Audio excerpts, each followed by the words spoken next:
Hello Cardfighters, welcome back to Vanguard Central Academy. This is going to be week 3 for the Luard trial deck evolution. We went to a small tournament during the week. It was just like a couple rounds. It was really short. So same thing as last time, we'll go over the deck. Sorry about my voice, it's a little bleh. But we'll go over the deck really quick, what changes I made, and then talk about the rounds. So we switched the starter to Conrad. This is just because I felt like the early game filtering was not quite enough. Like we missed Luard a couple times. Obviously we G-assisted a lot of times, so I thought this would be good. Getting the extra soul is important. I realized that there was a neat way to activate Dark Dragon, Distress Dragon, which I wanted to toy around with mostly for fun. Maybe not because it's actually super good, but you're going to need to get the 3 soul without using any counterblast or anything. So he's also useful for that. He also just help make a little bit making numbers late game and just recycling soul really effectively with this. So he worked out pretty well. I can't really complain much. For the triggers, we got 8 criticals like last time. Here's where we changed it up. Instead of 4 draws, I'm running 4 Cursed Ravens instead of the Howl Owls.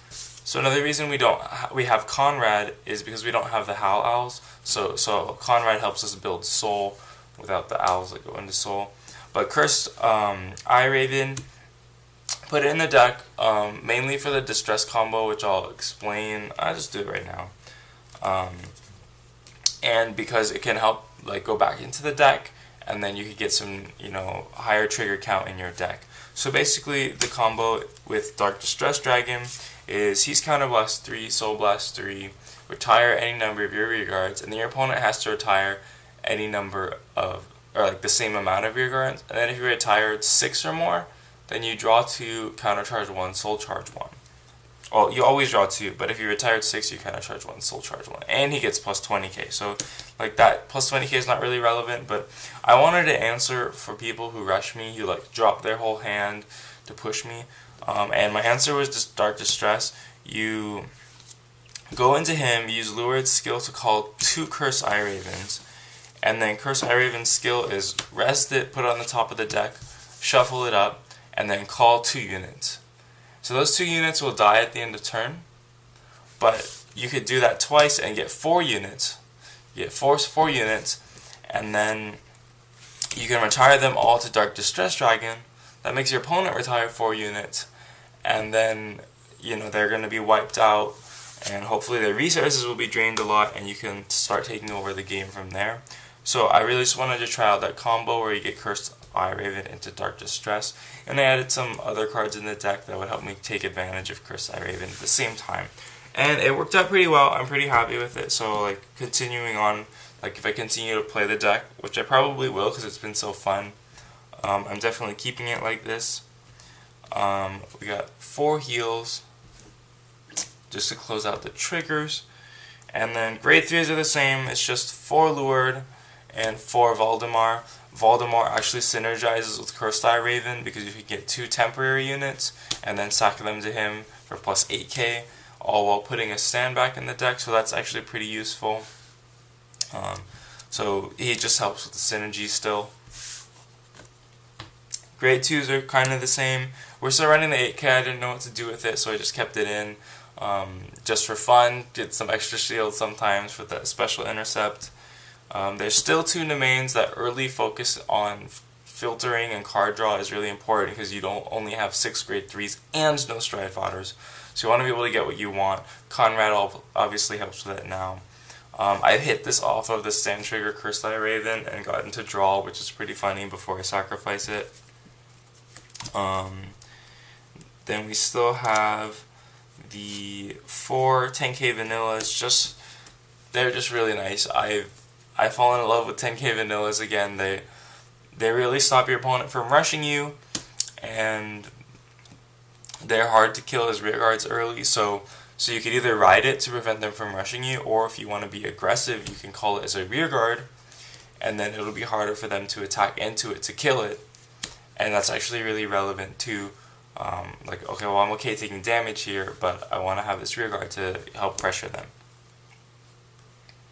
And then They have 4 Leofals, so this is a change. Last time I had Debihira, which was good for filtering early, but late game it was like pretty useless. And I needed 11k attackers, which Leofal gets to 11k, to help with the stand trigger. So there's a double purpose of making something more useful than Debihira and, you know, playing towards the stand triggers.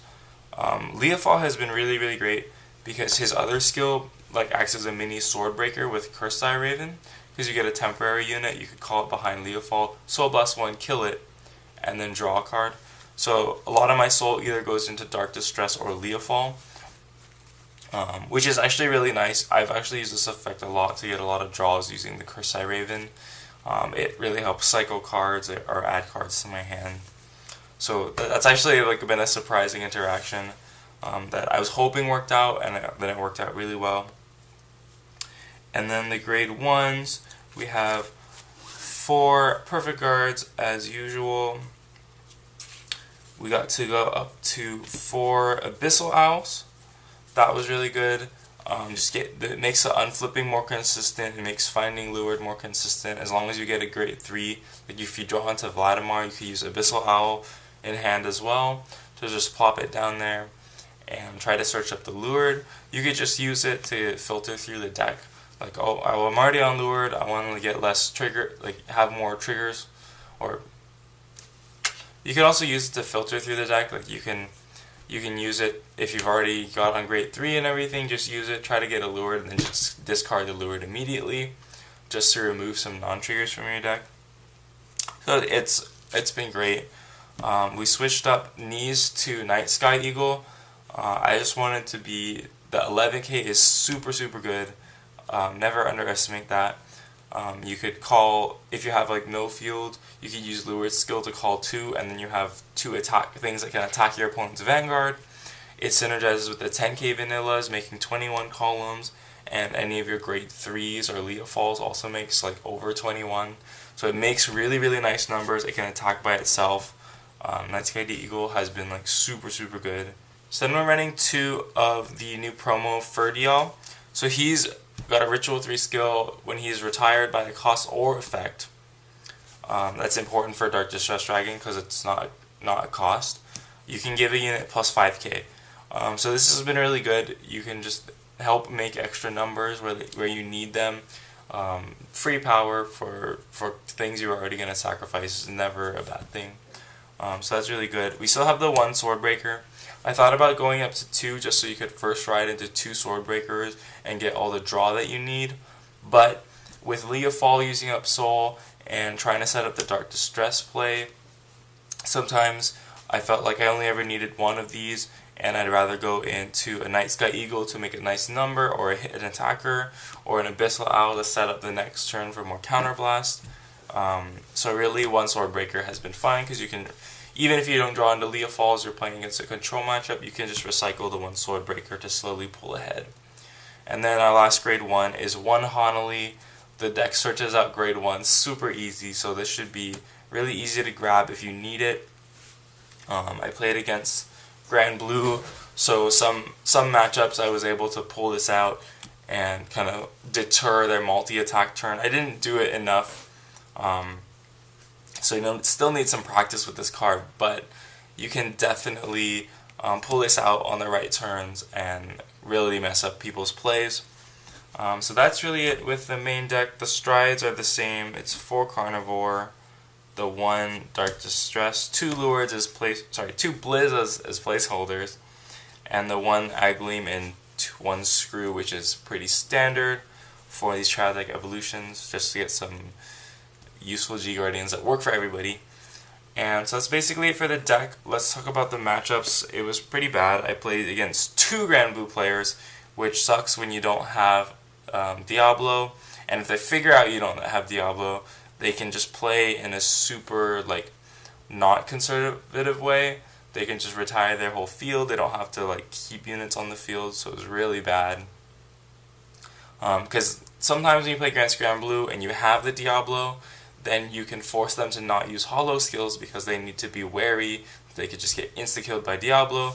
But they didn't. They knew that I didn't have Diablo based on my stride zone size and just friends, and so I was like, oh gosh.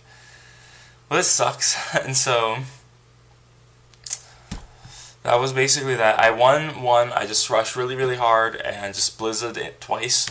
And he didn't have perfect guards. I managed to like trigger him out of the game, get some crits, get some stands. So that worked against one of the Grand Blue players. The second one did not work so well. It was a good close. I won the first game. Second game was super, super close. Went to time. He won it. So it was a draw. We just decided to roll for it, and then he won. And since it was such a small tournament, that was it. There's only like 5 people, unfortunately. But, you know, that's why it's like a weekday tournament, right? So, only 5 people. But so we got 2 rounds in there, and so I played another guy for fun. I only got 1 game, not the 2 out of 3 that I wanted. I played against Angel Feather, and that worked really, really well. I just carnivored after carnivore, slowly dropping his resources.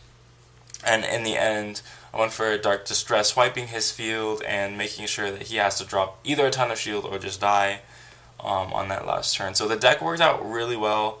Playing against Angel Feather, it did like what I kind of built it to do, like slowly grind out the game. It was definitely effective. I wasn't like just pulling a bunch of triggers and winning cheesily. So I'm really happy with the deck, how it turned out. This is obviously a really unique build of it, so you might not want to go off of it. It's pretty non-standard. Again, you can check out the main channel, Vanguard Central. We have a full, like, stride zones, fully complete, got everything, full main deck. We have a full Luard build, either going up or up on the channel already. You can check out a bunch of other channels. They have very good builds for the Luard deck. So if you want the fully completed version, definitely go check out some other places, hopefully Vanguard Central. And yeah, so thanks for watching. I want to shout out to the patrons for helping me support this video. If you want to be like them, head over and click that P when the end slate comes up. And yeah, keep on learning, keep on having fun, and I'll see you in another video.